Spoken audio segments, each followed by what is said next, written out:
Welcome to Sweet Life Beat Life. We hope this video helps. You start by working from the inside edge of the window reveal, remove the trim and clean the surface so paste sticks. Measure height and reveal depth, then cut a wallpaper strip taller than the reveal by about 50 mm so you can trim down later. Once cut, paste the back and let the paper relax for 2 to 3 minutes. This prevents bubbling.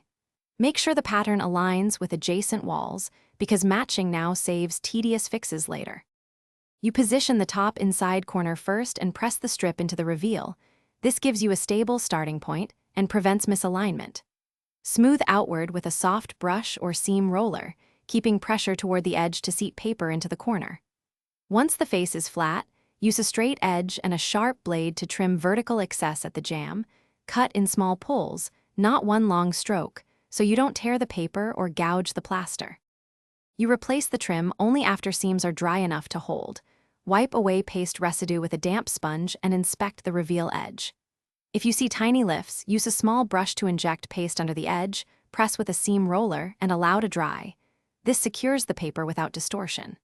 If a bubble remains, prick it with a fine needle, press out air and smooth, or carefully lift the area, repaste, and reseat to avoid visible repairs.